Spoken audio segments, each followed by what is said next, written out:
Hello everyone.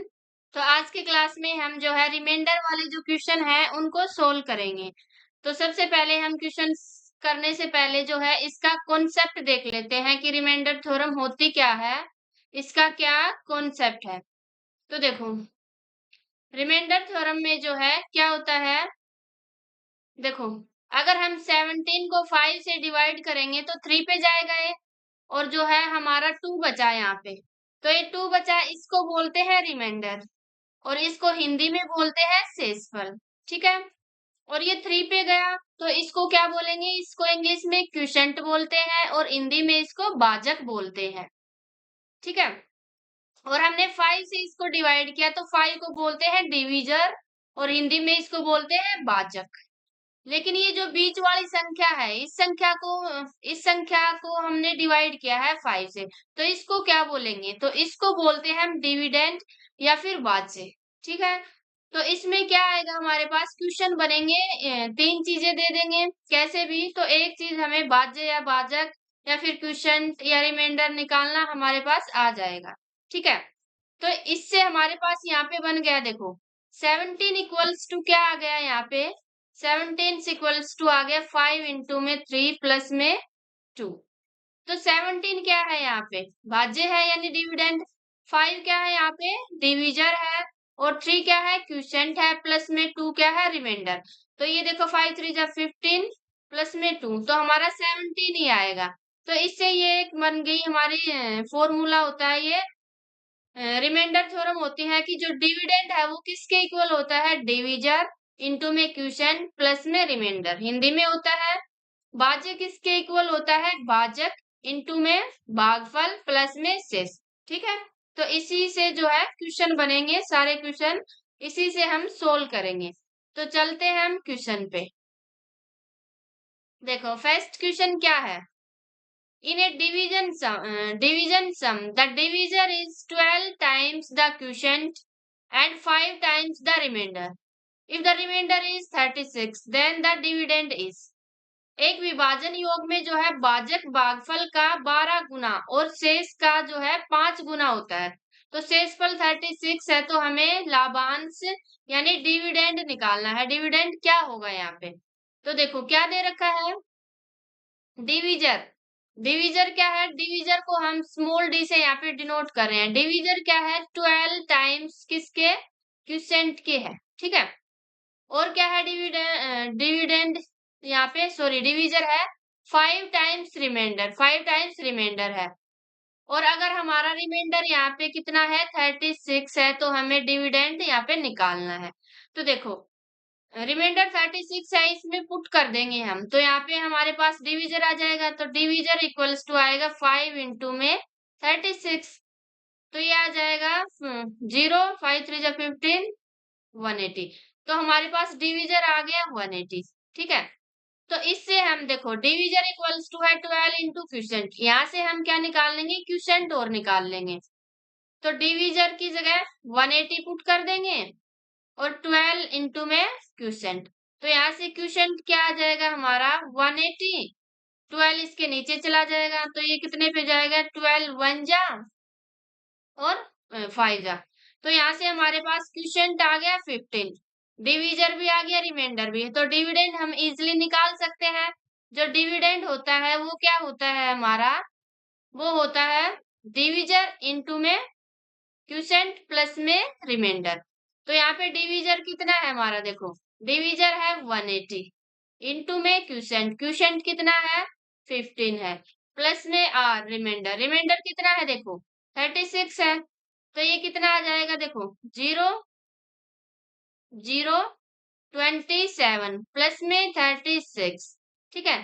तो ये आ गया हमारा 27 36। ये क्या आ गया, डिविडेंड आ गया यानी भाज्य आ गया हमारा।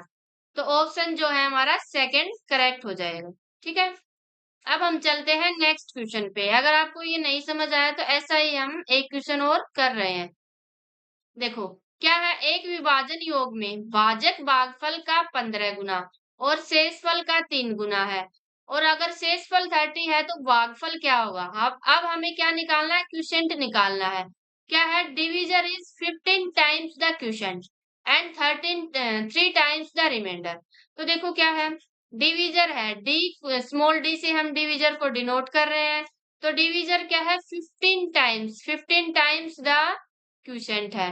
और क्या है डिवीजर, 3 टाइम्स द रिमाइंडर है। ठीक है, ये स्टेटमेंट हमें गिवन है और हमारे पास रिमाइंडर भी है। देखो रिमाइंडर कितना है, 30 है। तो अगर हम इसमें रिमाइंडर पुट कर दें तो हमारे पास डीड यानी डिवीजर आ जाएगा।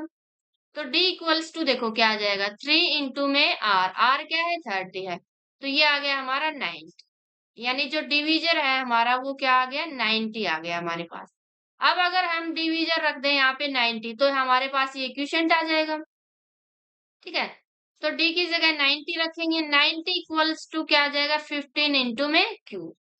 q की वैल्यू निकालनी है, 90 अपॉन में 15 इक्वल्स टू q।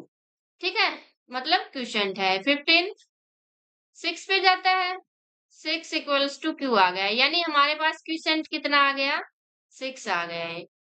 ठीक है, 6 क्या आ गया, क्वोशिएंट आ गया। ऑप्शन सी करेक्ट हो जाएगा। ठीक है, अब हम चलते हैं नेक्स्ट क्वेश्चन पे, यानी नेक्स्ट जो इसकी टाइप है रिमाइंडर की। देखो, यदि किसी संख्या को 121 से भाग देने पर शेषफल 25 आता है, तो उसी संख्या को जो है 11 से भाग देने पर शेषफल क्या होगा, ये हमें बताना है। देखो, अगर कोई संख्या है हमारे पास, हमें नहीं पता क्या संख्या है, अगर उसको किससे भाग दे, 121 से भाग दे, तो हमारे पास शेषफल कितना आता है, 25 आता है। अगर उसी संख्या को जो है किससे भाग दे, 11 से भाग दे, तो शेषफल क्या आएगा, ये हमें निकालना है। तो देखो, हमारे पास हमें नहीं पता क्या संख्या है, उसको 121 से भाग दिया तो शेषफल 11 आया। अब हमें जो है उसी संख्या को, 1 मिनट, 11 नहीं, ये कितना आया है यहाँ पे, 25 आया है। ठीक है, 25, अगर उसी संख्या को 11 से भाग दे तो क्या आएगा शेषफल, ये हमें बताना है। तो देखो, अगर 11 से भाग देना है तो हम क्या करेंगे, इस डायरेक्ट जो ये रिमाइंडर आया है उसी को हम 11 से भाग दे देंगे।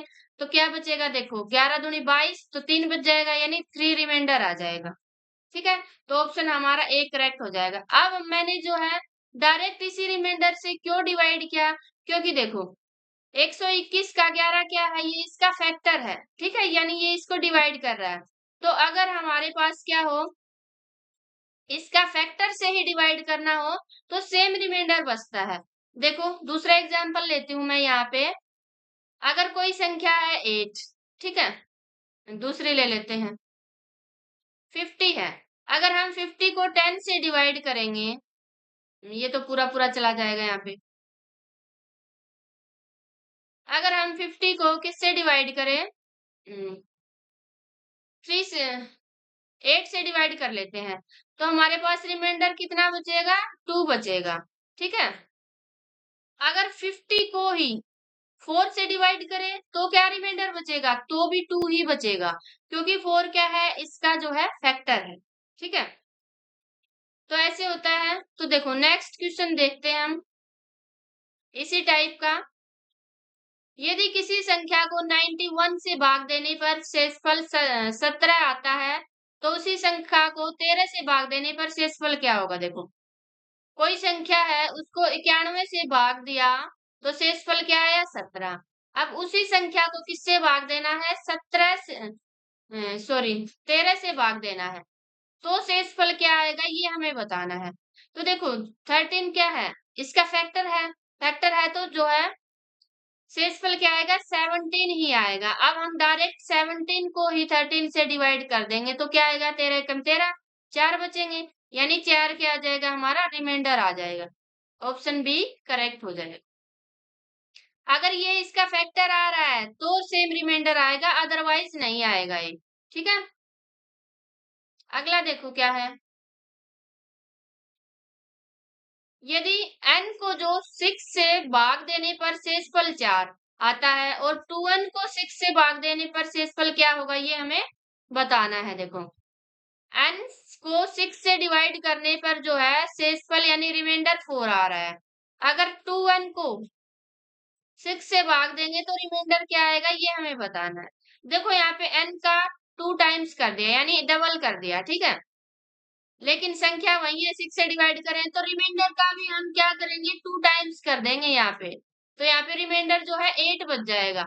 2 को 6 से डिवाइड करेंगे तो 8 बच जाएगा, तो 8 को ही हम 6 से डिवाइड करेंगे तो रिमाइंडर कितना बच गया, 2 बच जाएगा यार। ठीक है।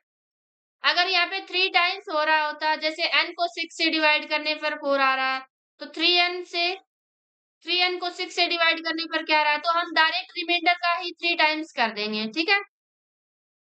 अगला देखते हैं।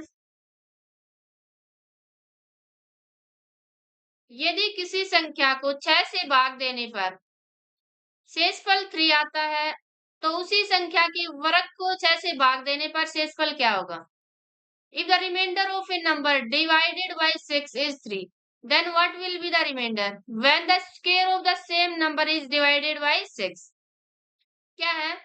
कोई संख्या है, देखो कोई संख्या n है, इसको 6 से भाग देने पर शेषफल 3 आता है। अगर n के स्क्वायर को भाग देंगे 6 से तो क्या रिमाइंडर आएगा, ये हमें बताना है। तो देखो n है, n का स्क्वायर हो रहा है, तो हम क्या करेंगे, जो रिमाइंडर है उसका स्क्वायर कर देंगे, तो रिमाइंडर का स्क्वायर यानी 3 का स्क्वायर क्या होगा, 9 होगा। अब हम 9 को ही 6 से डिवाइड करेंगे, तो 6 1 जा 6, 3 बच जाएगा, तो रिमाइंडर कितना बचेगा हमारा, 3 बच जाएगा। ठीक है।